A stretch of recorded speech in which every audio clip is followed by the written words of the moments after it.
Today, we're going to talk about institutional or organizational manipulation.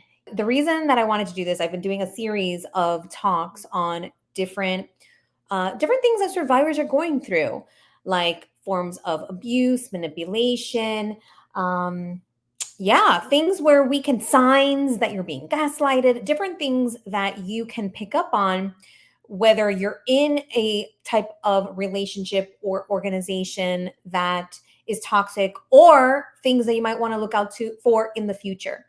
And also people who are healing, who are who are overcoming past abuse and are survivors of that abuse.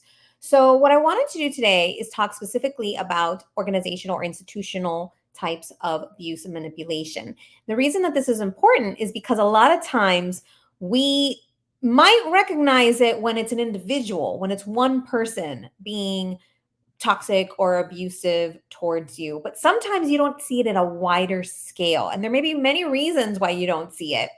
But I wanted to share some of those today. And I'll just share from experience.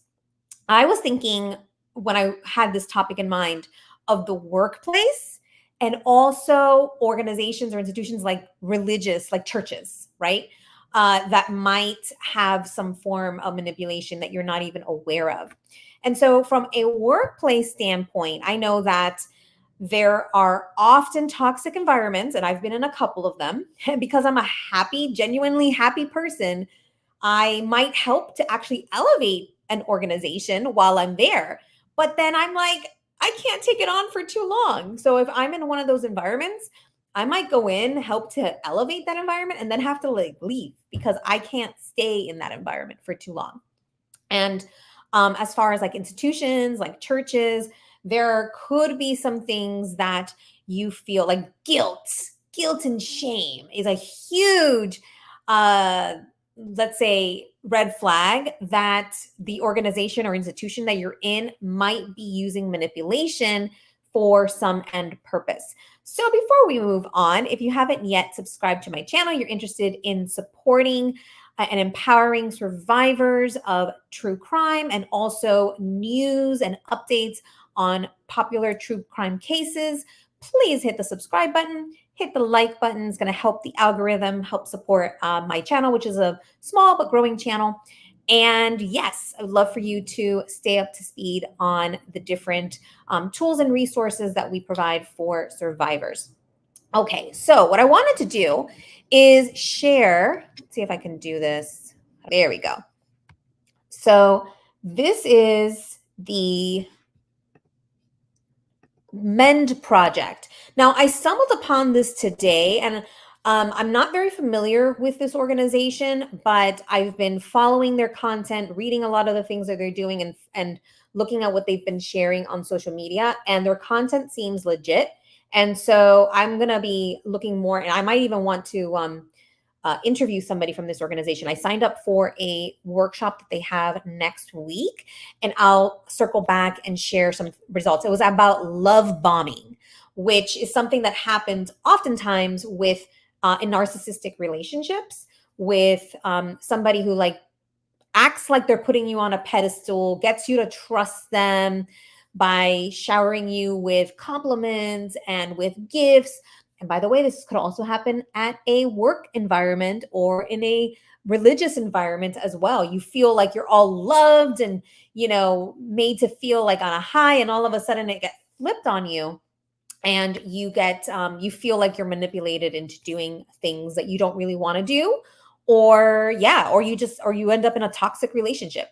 So I think that that workshop was specific about relationships, like romantic relationships. I'm not 100% sure, but again, I'll probably do like a recap of that and share what some of the learnings that I got from that.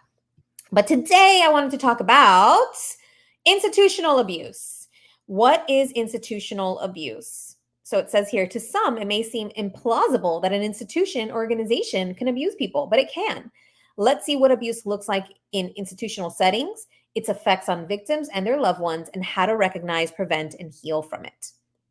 And I'll add the link to this Mend Project in the description as well, and you can follow along and check them out as well.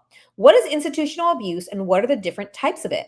We see it all the time. The multiple universities and higher education systems that have hid sexual assault or harassment claims. The USA Gymnastics scandal with Larry Nassar, the Harvey Weinstein cover-ups, and the list goes on. So what is institutional abuse?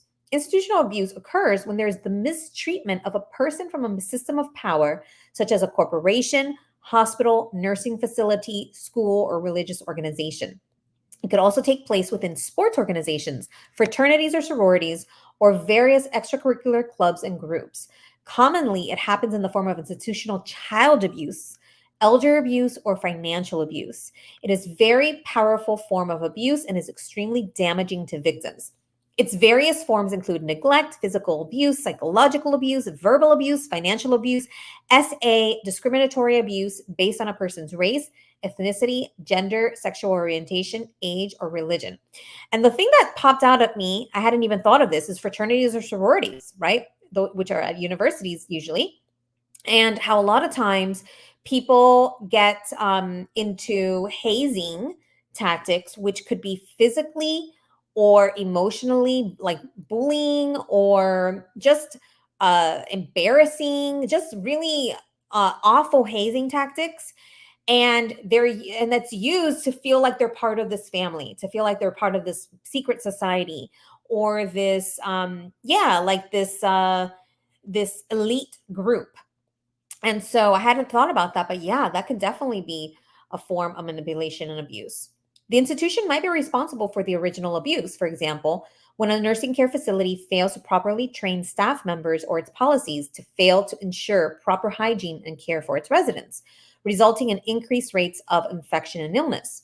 Or through double abuse, which occurs when the institution responds to an individual's complaint of abuse by another employee of the institution by covering up the abuse or silencing, disparaging, or retaliating against the victim rather than addressing the complaint and holding the perpetrator accountable. So this is actually the first time, just from researching this, that I had really understood this term, double abuse. I'd heard of it in concept and people referring to it, but there's an actual term. Double abuse is that the person who receives the abuse gets abused again because the institution or wherever they're coming out about the abuse is actually gaslighting them in many cases, covering it up, pretending like it didn't happen, making the person feel crazy, or retaliating, it says in this case. For example, when an employee reports emotional abuse or SA by another employee, the leadership responds by minimizing, disbelieving, and dismissing the employee's disclosures and doing nothing to help them. Many times they refuse to investigate or they conduct a fake investigation so there will be no finding of wrongdoing. Meanwhile, the perpetrator faces no consequences and does nothing to change their behavior.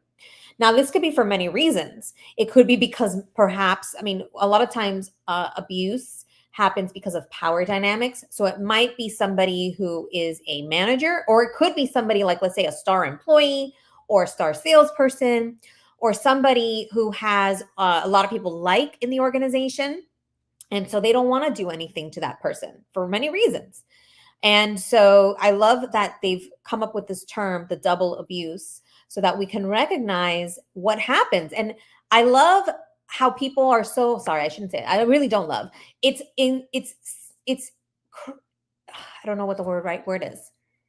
It's perplexing to me how people disparage victims for coming out so many years after the abuse. And mostly it's because, they're dealing with the entire trauma and PTSD of the incident or incidents itself. And then they have to deal with double abuse, which, was that the right term? Double abuse, yes. They have to deal with the double abuse, which is that then they get abused or stigmatized by the people that they're reporting to. And if it becomes public, from the public as well. And so it's definitely not something people want to deal with. And so they learn to deal with it in private or in a small group of people that they feel comfortable with. And it's unfortunate because then when people don't report the abuse, it not only, so it's like you want to report the abuse so that, first of all, for justice and for the person to be held accountable. But then when there's double abuse happening, then it's even worse effects. And so many people just don't want to even, many victims don't even want to report the abuse. So, what are the effects of institutional abuse on victims and their loved ones? Institutions are regarded as authoritarian, professional, and influential, and they are publicly perceived to hold high integrity. Therefore, when a victim gets the courage to report, they carry the expectation that management will stop the destructive behavior or practice. The disparity between this expectation and what actually occurs when there is institutional abuse is why the victim's trauma is so exacerbated by the response.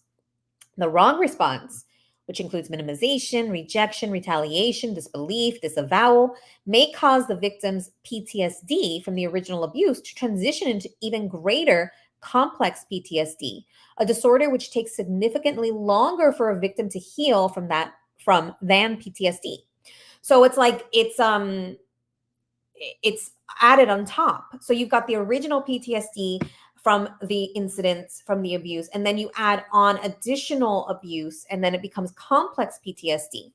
The disavowal of the victim's story causes varying degrees of emotional and physical collapse, disease, depression, and greater isolation. I'm so pleased that this is talking about, we've heard about physical collapse, depression, greater isolation, but I'm so pleased that they're talking about disease because most of society doesn't really put the emotional effects, emotional, psychological, and mental effects of abuse toward physical disease. And I guess disease here could also be mental disorders. But I'm seeing that from people that I know that have that are recovering from PTSD from abuse, have physical symptoms, have physical illness and disease, sometimes debilitating disorders that happen for decades. And I've been reading that there are some overlaps with abuse and PTSD, and what is it called? Is a neurological disorders like oh, what is one of them? The one that Lady Gaga has. I can't remember the name of it right now. But she gets like inflammation and has other. It's like debilitating disorder in her body. In addition to the physical and psychological effects, is a potential effect on a victim's career and reputation in the workplace should their allegations become public. This threat is often used by organizations to compel the victim to enter into non-disclosure agreements, keeping the abuse strictly private, protecting the abuser and corporation from the public accountability. The victim's family or friends who witness the abuse and the victim's trauma often experience their own PTSD in the form of vicarious trauma. Oh, I hadn't even thought of that before. Okay, so then you've got the original incident trauma. Then you've got the double abuse from the institutional organization that's trying to cover it up or minimize it or disavow the person. Then there's the effects on the person's career and reputation if the allegations become public.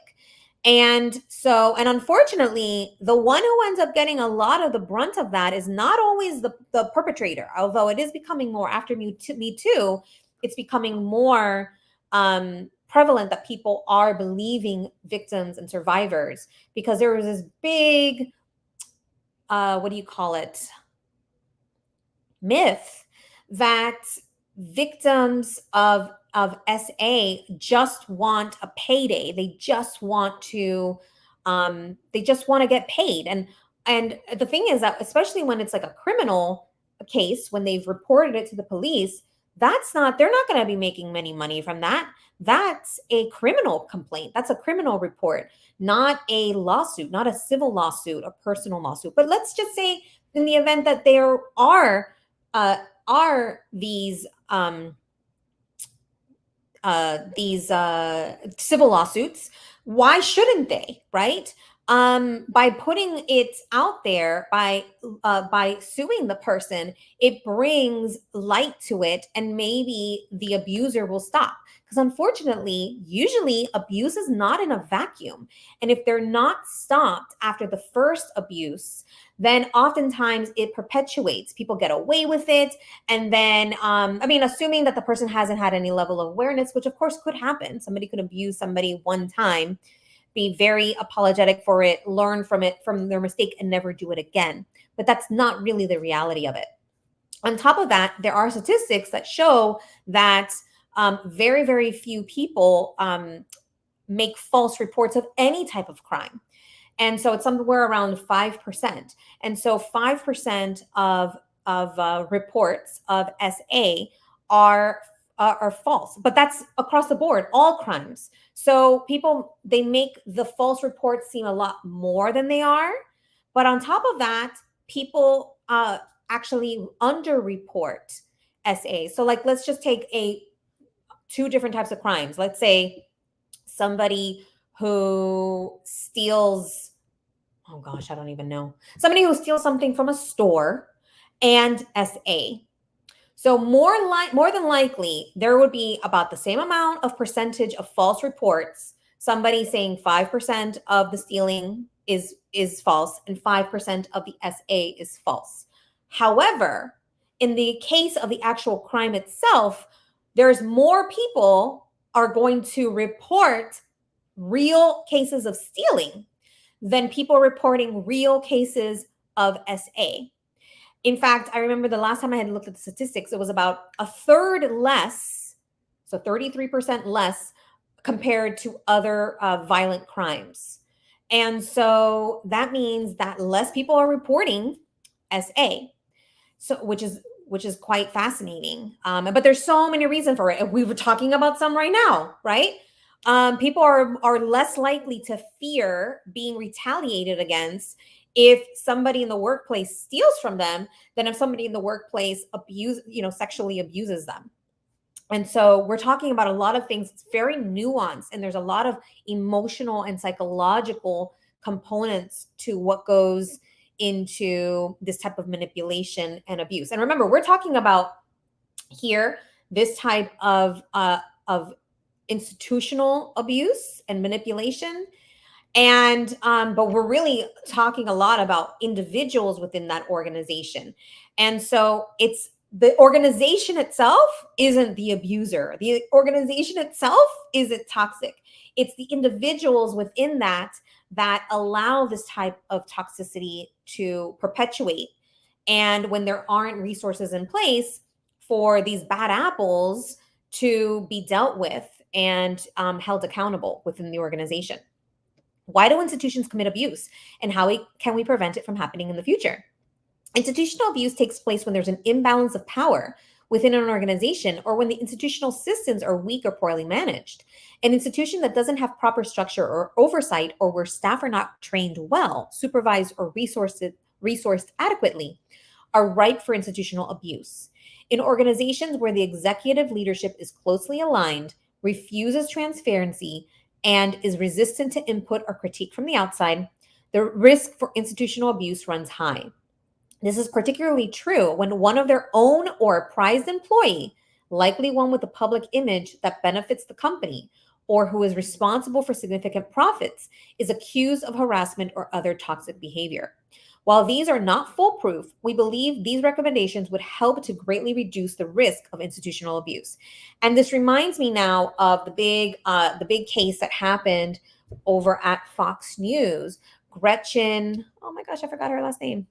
Gretchen was one of the women, the anchors, and one of the reporters who was talking about the sexual harassment that happened while she was there with other people in the organization.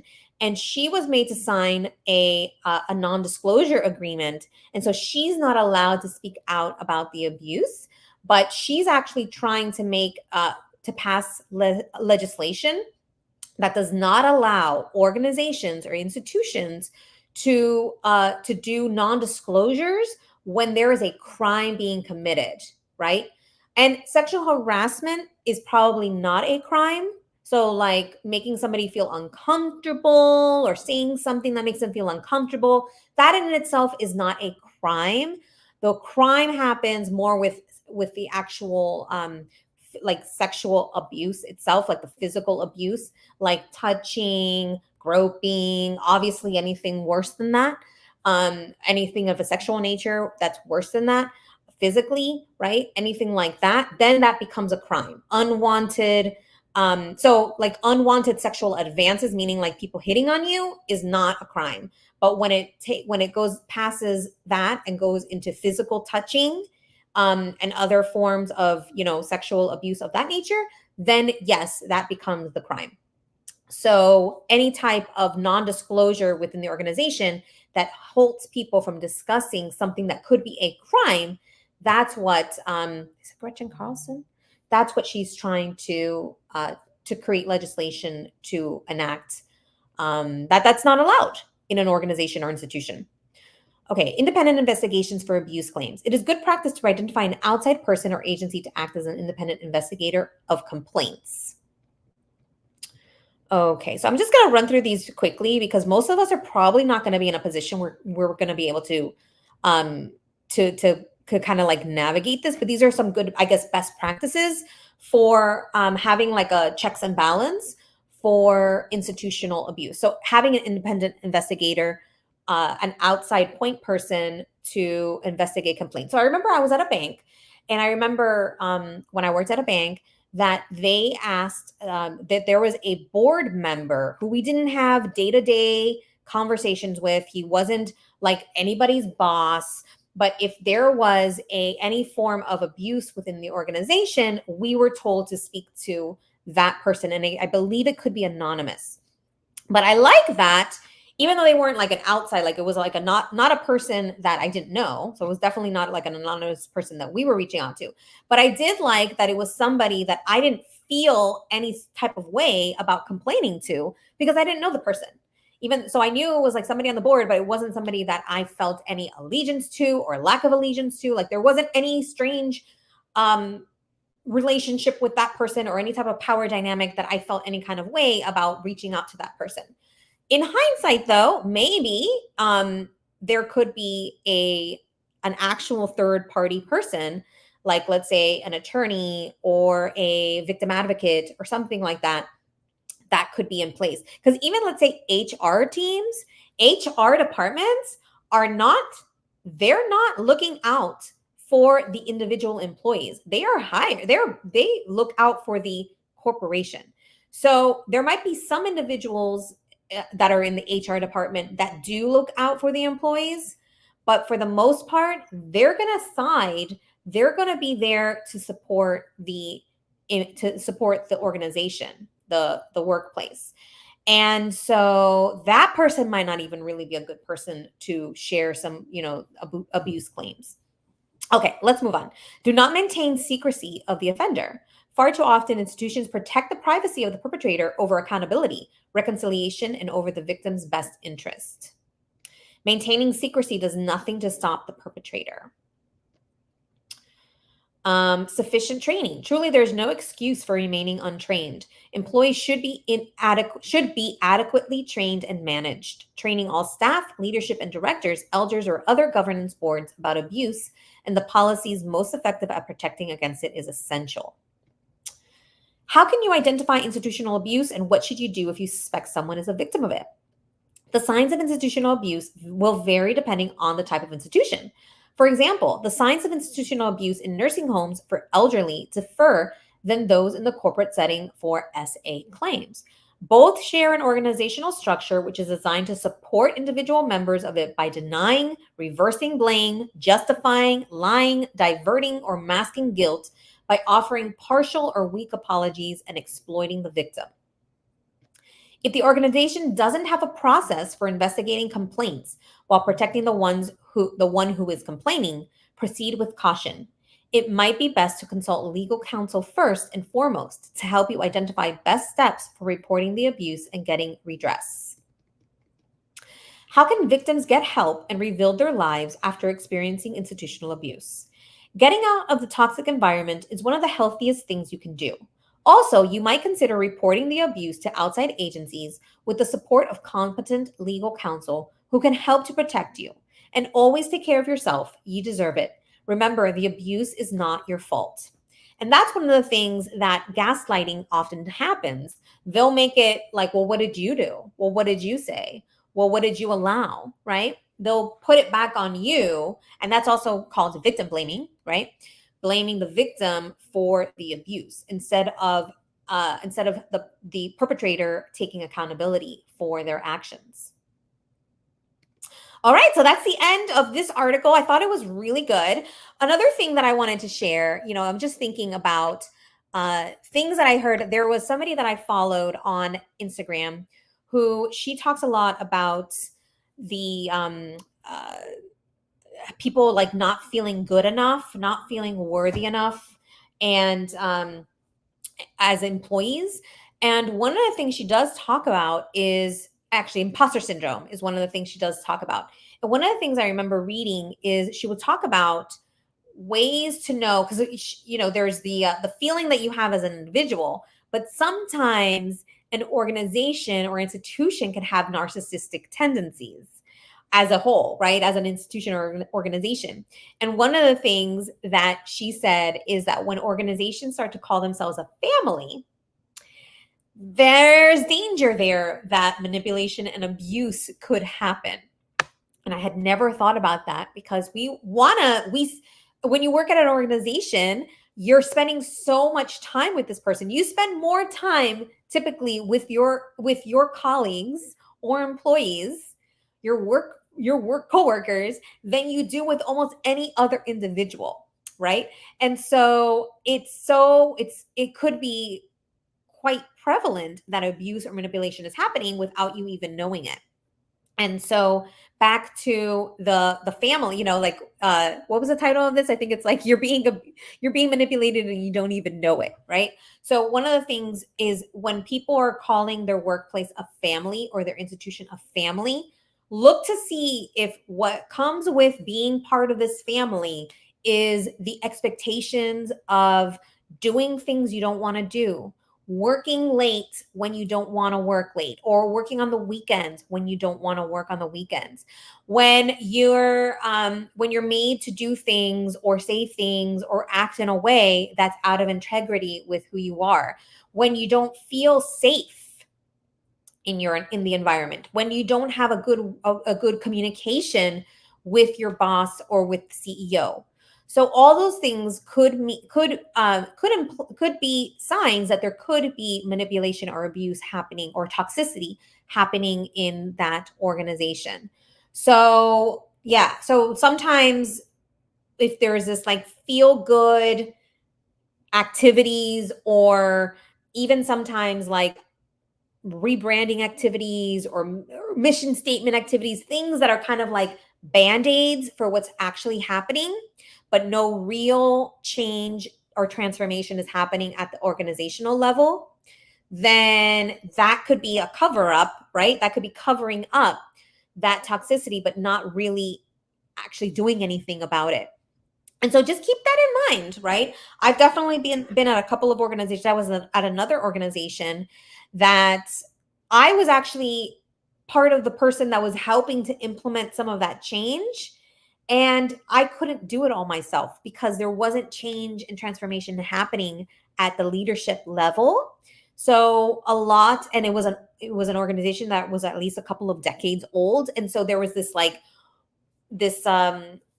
mindset, this like original worker mindset that was very ingrained. And they called themselves a family. And I loved it when I was there because I did feel like part of the family, but I also felt like there wasn't the open communication, there wasn't transparency, and there wasn't we couldn't really feel vulnerable sharing with our bosses and with our coworkers. And so I think that was one way in hindsight. I wouldn't say that abuse was happening, but there was definitely some manipulation happening in the sense of like, we're a family, so I'm going to do whatever I can. So, I have to do whatever I can to help my family.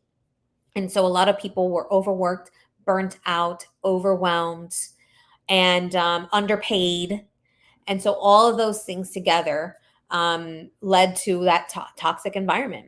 And I did what I could. I did my best to try to to turn it around and make that environment better. But I'm just one person. Now I know I did do some good things for that organization, and I'm proud of that. But it can't be just one person. It needs to come from the top, and it needs to be pervasive. It can't be just one or two individuals aren't going to shift the entire company, right? Even if that person is the CEO or the president of the organization, because if you got a bunch of other bad apples in the organization, right, like they're not going to right, it can't just be one person. It needs to be across the organization. So with that, I would love to hear what you learned. If you have any thoughts or comments, is your workplace toxic? Do you feel that like family environment where you're also kind of made to feel like you have to overperform, or you have to overwork and you're underpaid, or you're not appreciated by your organization? Or is there another institutional, is there a religious organization you're a part of that shames you or guilts you into donating or doing things you don't want to do? I think I'm going to do a whole separate talk on spiritual manipulation in churches and religious organizations. Like, I've been following a lot of anti-Scientology protesters and really understanding and learning a lot about the Scientology movement. And people are calling it, people who left are calling it a cult, and the abusive practices that are happening within that organization, including having children do what are called auditing sessions and strange other quote unquote religious practices that seem abusive, right? Including even working, like child labor. So it's just so many things that for us to keep in mind, right? Because not everybody is going to feel like they're in an abusive environment, but they might be. So back to the title of this talk, which is you're being manipulated and you don't even know it. So with that, if you haven't yet subscribed to my channel, I'd love for you to join the Empowering Survivors community.